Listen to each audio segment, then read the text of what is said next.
Hello Aquarius, Sun, Moon, Rising, and Venus signs. Kamusta kayo? Sana po ay nasa mabuti kayong kalagayan. Welcome back po sa Star Tarot.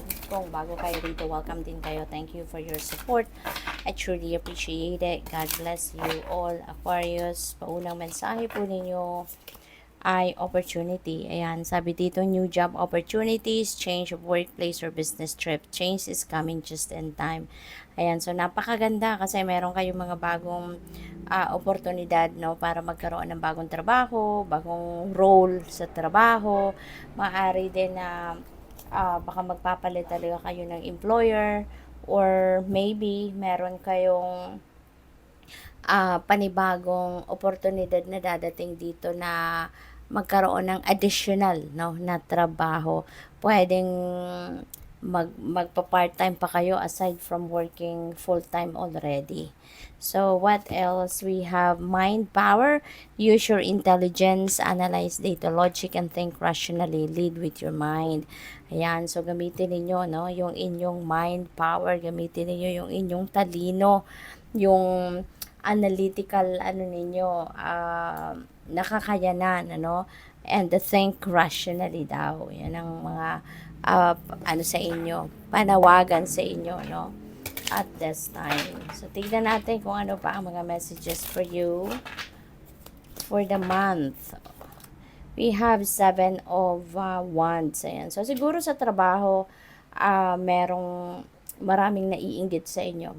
Maybe maganda yung posisyon mo sa trabaho, maaring maganda yung relationship mo sa mga boss ninyo, sa employer ninyo, sa manager ninyo. Kaya merong mga kakatrabaho ka na ano yan, naiinggit sa'yo, no? Maybe may mga katrabaho ka dito that are trying to to take you down, kung ano man ang position mo, or bawiin sa'yo.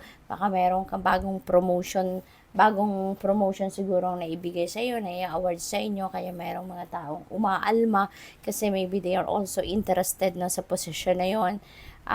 So yun, baka merong mga naninira sa iyo, nabubuli sa iyo, yung ganoon. But yun nga, nasa ano ka din, nasa defensive mode ka, no? Maganda tong nag-o-observe ka lang, tinitignan mo lang ang mga nangyayari, kasi maybe tinitimbang mo din, ano, if this is worth your time and energy na labanan or harapin ito, or baka waste of time and energy nyo na lang yan, kaya maaaring sa ngayon nag-o-observe pa kayo, no? So that's good na pinag-iisipan din ninyong mabuti, kasi totoo, there are battles in life na kailangan nating harapin, there are battles in life na kailangan lang natin na hindi na lang pansinin, no?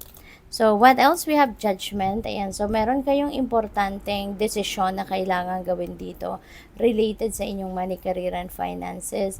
Maaaring may mga financial decisions kayo dito. May mga bagay dito na kailangan kayong paggagastusan.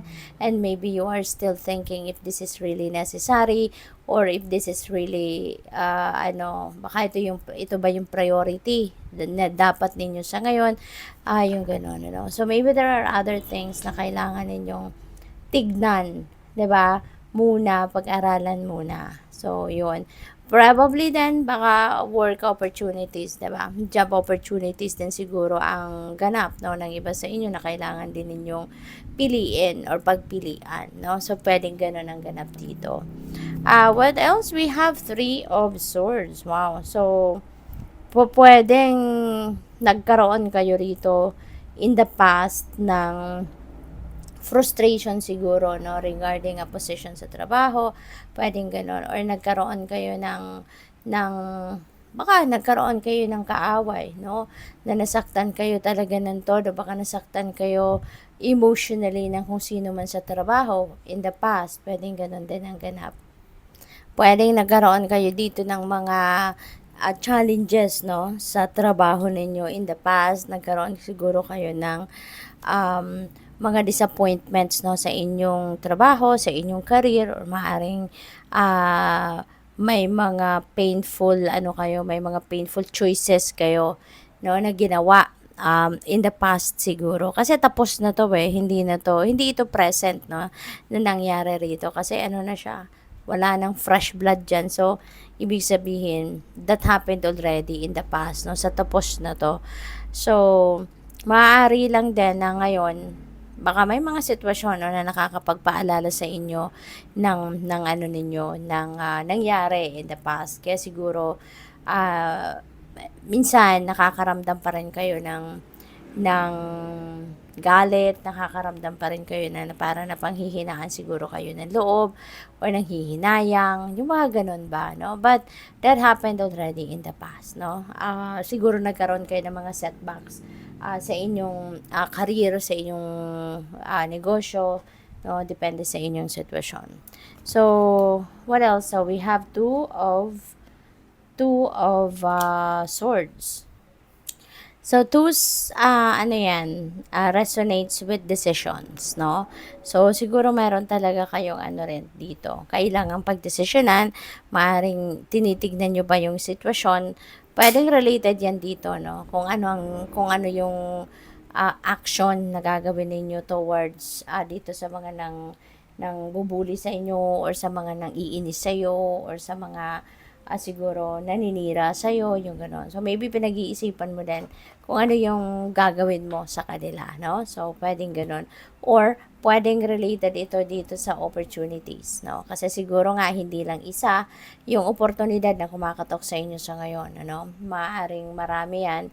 Kaya kailangan ninyong timbangin, tinitignan siguro ninyo ang pinag-aaralan pa siguro ninyo yung mga oportunidad na to before you make a choice, no? Yung ganon.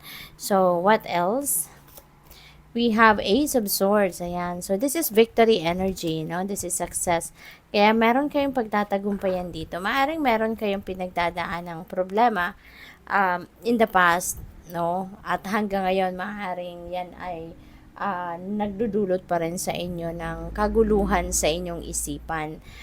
But mapagtatagumpayan mo to. You will be able to surpass this. You are going to succeed, no, sa pagharap sa problemang ito. Kaya wag kayong mag-alala, no? You will be guided accordingly. The divine universe is sending you epiphanies, new ideas, new plans. May mga maring magkaroon kayo dito ng parang light bulb moment na maiisipan ninyo kung anong mga bagay na dapat gawin sa inyong mga sitwasyon. Kaya, yun ang gagamitin ninyo, no? Para maharap ninyo yung problemang ito. You'd be able to survive, no? Kung ano man ang problemang ito. So, what else? We have Six of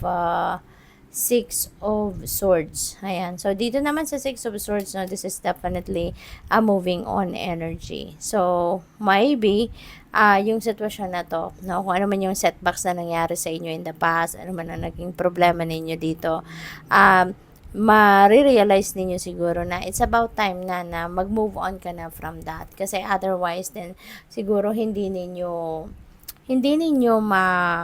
hindi kayo makakapag-focus sa kung ano man ang mga gagawin ninyo na dapat ninyong gawin sa ngayon, ano? Baka makasagabal pa yan sa mga pagdedesisyon ninyo, pamimili ninyo na kung ano man ang dapat na path na tahakin ninyo sa ngayon, 'di ba?